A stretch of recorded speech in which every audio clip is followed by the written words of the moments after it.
When the internet began, bulletin board services, or BBS, became the first online communities of the so-called information superhighway.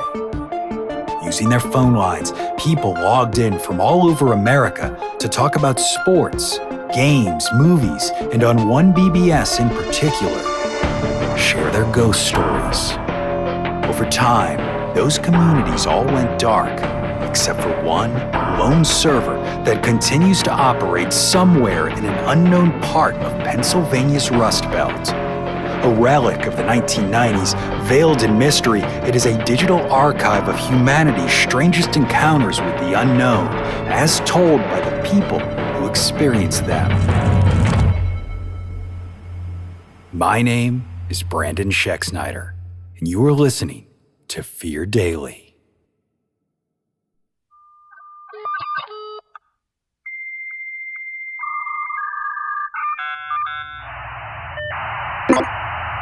Subject, night hunting. User, Emmer1525. Posted July 19th, 1996.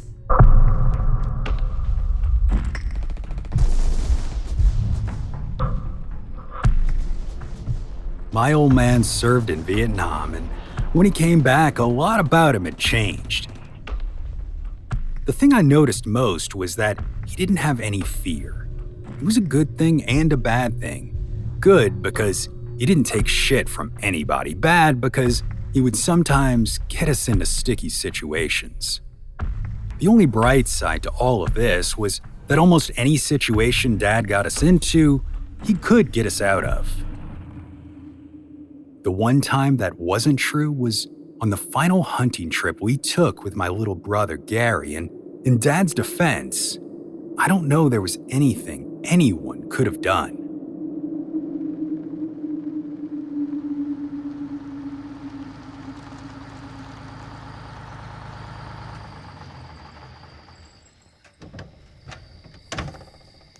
It was in summer 1975. After getting out of the service, Dad decided his new hobby was night hunting, which wasn't exactly legal in our state, but he never let that stop him. He said he could tell the animals apart by how far above the ground their eye shine was. Close to the ground was a hare, knee height was a boar, above that was a deer. Mom wasn't crazy about Dad taking us out into the woods at night with a gun, but she knew better than to complain. Post-war Dad didn't take criticism well, and besides, there was always meat in the freezer. Nothing about this night seemed any different than the others we'd gone out together. The sky was clear, it wasn't too cold, and the ground on the walkout was firm instead of spongy. There was something different about Dad, though. He seemed agitated and kept swinging the barrel of his rifle around behind him as if he was hearing something. Gary and I looked at each other baffled. Neither of us had heard anything. In fact, it was a surprisingly quiet night with not much in the way of game or ambient noise. Looking back, it was kind of like the forest was holding its breath. Sometime around 2 or 3 in the morning, Dad raised his fist, which was a sign for us to stop walking. He pointed toward a dark thicket, maybe 100 yards ahead, and sure enough, we heard a rustling sound. Gary and I knew what to do. Quietly, we set out to establish a pincer position on either side of the thicket, where we'd wait for Dad's signal to charge the bush and chase the animal out towards his rifle. We'd done this a bunch before, but there was an electricity in the air. The hair on my arms was standing up like we were walking into some kind of static buildup. I couldn't make out Gary's expression in the dark, but his posture was tense. At Dad's signal, we did what he'd trained us to do, but what came out of that bush was no boar or hare or anything like that. It was huge, dark, and had wings big enough to brush both mine and Gary's face as it took off. We're talking a span of maybe 15 to 20 feet. The air it displaced as it flapped was intense, like an M80 going off on the 4th of July before you got far enough away. Its cry was abrasive and painful to hear, like nails on a chalkboard, and I clapped my hands over my ears. The huge wings beat one final time before the bird, or whatever it was, just went. And I don't mean it flew away, I mean it disappeared right in front of us. That was the end of our hunting trip. On the drive home, we tried asking Dad what it was we had seen, but he would only shake his head. It had scared me, obviously, but in the chaos, it had actually scratched Gary. I didn't see it happen, and he said it hadn't hurt at the time, but either way, when the truck's dome light came on, you could see a long, weeping red mark across his left cheek. I used the sleeve of my jacket to wipe at the clear fluid seeping out of the wound, but it kept coming. The only thing Dad said to us as we wound back down the mountain towards Riley was to stop fussing at it. I did as I was told.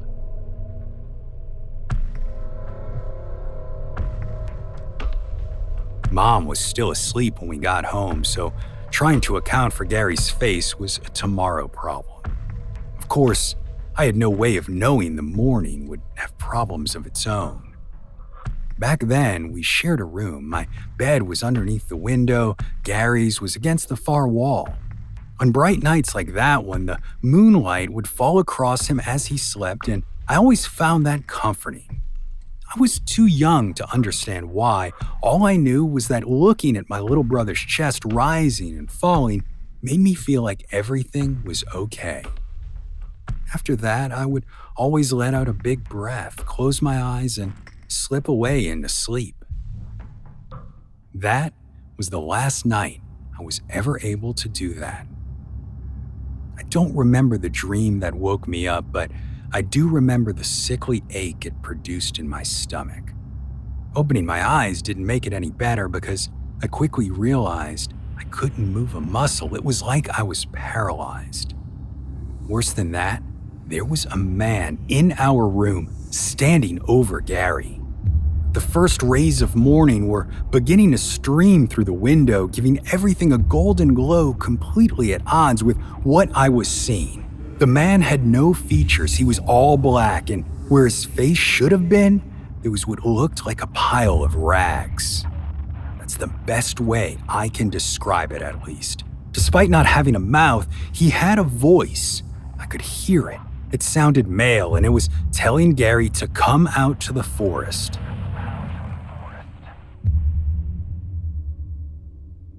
I tried so hard to move, to tell this person or whatever it was to stay away from my little brother, but my body wouldn't cooperate. Helplessly, I was forced to watch as Gary sat up in bed. The man blocked my view of my brother's face, but from his movements, he was going willingly. There was no tension, no fear. Gary pushed back his blankets, swiveled until I saw his pale legs hanging over the edge of the bed, then stood. That's the last thing I remember. I must have passed out or fell back asleep or something, because next I remember is waking up to chaos. Dad screaming Gary's name, Mom screaming at Dad. We never found my little brother. Sometimes I dream about him, though, and I wish I could say they were good dreams.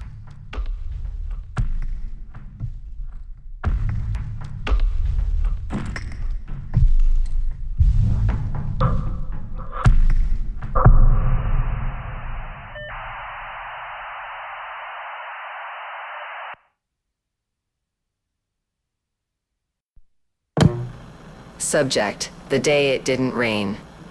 User: Illinois Dad Guy. Posted May 23, 1997.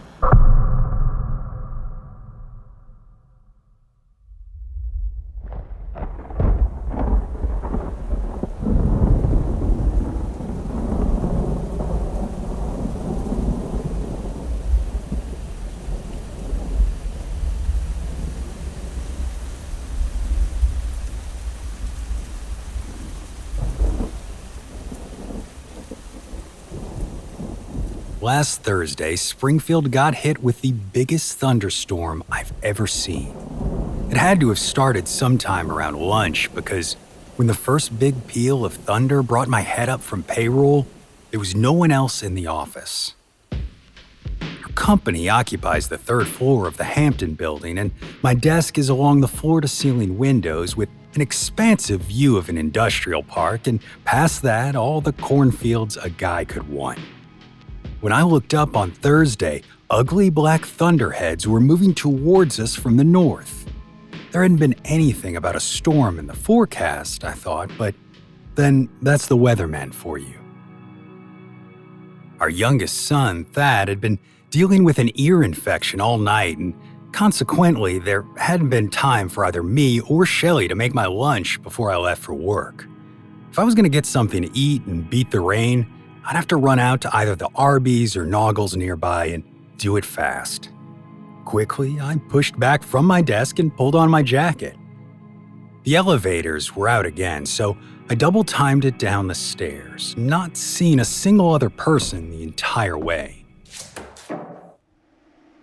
Outside on the sidewalk, the air was heavy with ozone. That storm was gonna be a big one. Noggles was nominally closer than Arby's, so I turned left out of the building lobby and started speed walking. The glass frontages of the office park reflected heavy clouds bearing down. The air was muggy and still, like the whole town was in a bell jar.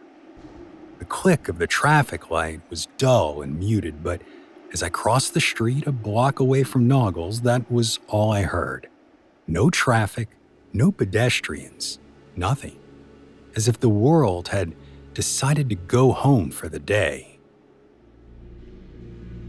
A creeping unease began to worm its way into my brain, a niggling feeling like something wasn't right. When I stepped into the restaurant, that unease wriggled its way down into my belly. Everything looked normal, the same blindingly white tiled interior with its triple stripes of yellow, orange, and red, the same menus hanging behind the counter, the same smells of taco meat and grease. Above me, the fluorescent lights buzzed, and from the back I could dimly hear the coolers humming, but there wasn't a single person there. I called out a greeting, then a second later, the sky went dark and the rain started to fall. Biblical torrents, roaring like a river. The next crack of thunder was so loud I felt it in my chest. Outside the window of the restaurant, the light had taken on a sickly yellow color and huge drops were bouncing off the asphalt, forming deep pools in the gutter. Something wasn't right. That much was obvious, but I couldn't quite get my head around the fact that the restaurant was empty. Had there been some kind of evacuation notice? Did the entire office, hell, the entire office park head for higher ground without telling me? Carefully, I approached the counter and looked back into the kitchen. Whatever had happened, it was fast because everything had been left. It was like the fast food equivalent of the Mary Celeste. Tortillas half filled with beef and lettuce, a spoon dug mid-scoop into the refried beans. The unease was now full-blown panic, and every thought in my mind fell away except for one.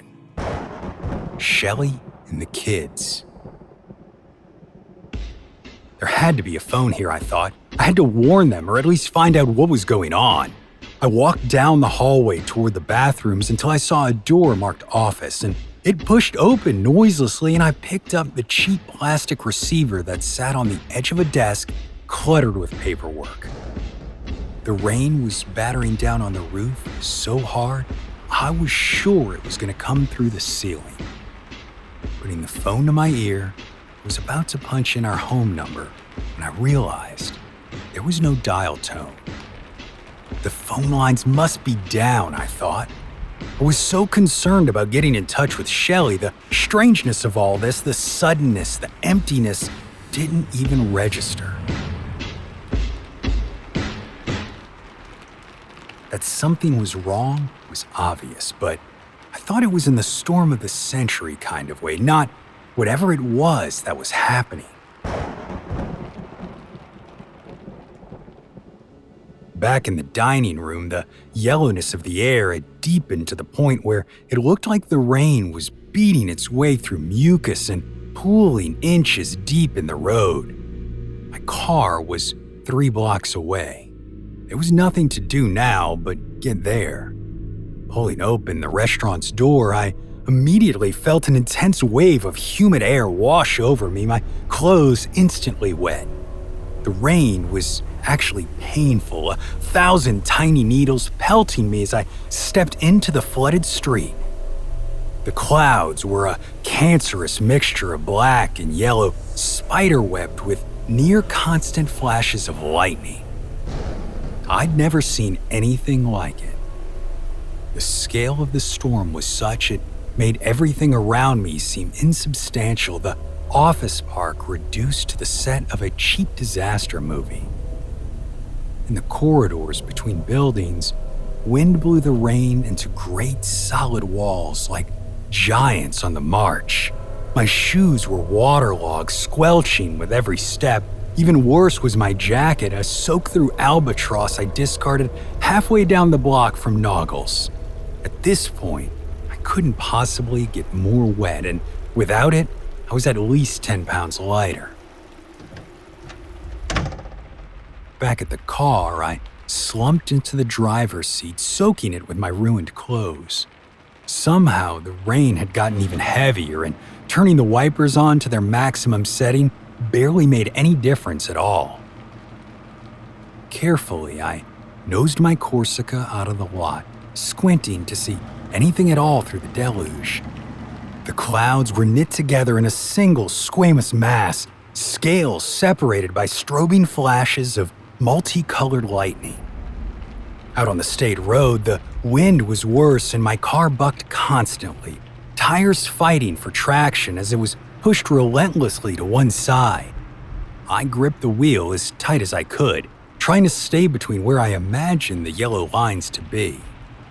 Not a single vehicle passed the entire time, and I knew something was deeply, possibly permanently wrong. This wasn't just a storm. It was an apocalypse. I wasn't sure there was anywhere safe to take my family. I just knew I needed to get to them. A burst of static from the radio startled me enough. I let go of the wheel just for a moment, but it was long enough. The world spun, and I felt the tires lose traction as the car began to hydroplane. I retook control of the wheel and pulled my foot off the accelerator, gently tapping the brake. It didn't help, and the car whipped out of control. I closed my eyes and tensed, waiting for a collision with either oncoming traffic or the guardrail, but neither happened. Instead, I opened my eyes to bright sunshine and wide open cornfields. The wipers were still beating a frantic tattoo on the windshield, but there was no longer any rain. I could still see drops on the side windows, but it wasn't coming from the sky anymore. My ears rang in the sudden quiet. The soft beep of a horn startled me, and I looked out the driver's side window to see a black 4Runner pulled up. The driver was a woman I vaguely recognized as a cashier from one of the local supermarkets, and she was saying something I couldn't make out, so I rolled down my window. "I'm sorry, what?" I asked. "I said, are you okay?" she replied. "Do you need help?" I looked at her, completely dumbfounded. "Do you?" She frowned, taking in my soaked clothes before giving me a look that suggested she thought I was either drunk or high. "You're the one facing the wrong way. You need help getting home?" My brain was completely fogged.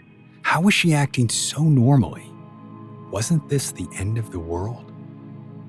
"The storm," I said. "Where's the storm?" She pulled back a little. No one wants to be party to drunk driving, I guess. Look, it's none of my business, but maybe you should pull over and sleep it off a little before you drive on, hey? It's the end of the month. The Stadies are going to be looking to write all the tickets they can. I just looked at her. You take care now. With that, she rolled up her window and drove off. I sat there for a moment, listening to the drip of rainwater from my sleeves down onto the console next to me.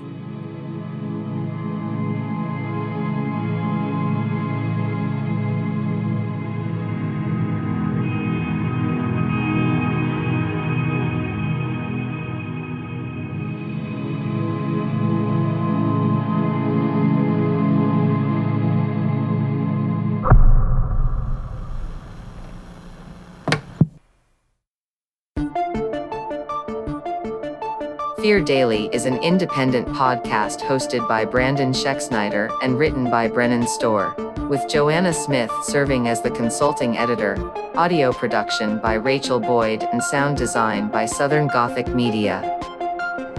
This podcast is a work of fiction.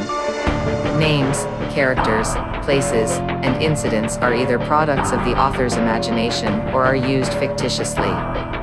Any resemblance to actual persons, living or dead, or to real events or locations, is entirely coincidental. Ad-free versions of Fear Daily are available now on your favorite podcast apps. For more information, visit feardaily.com. But move fast, before the server goes offline.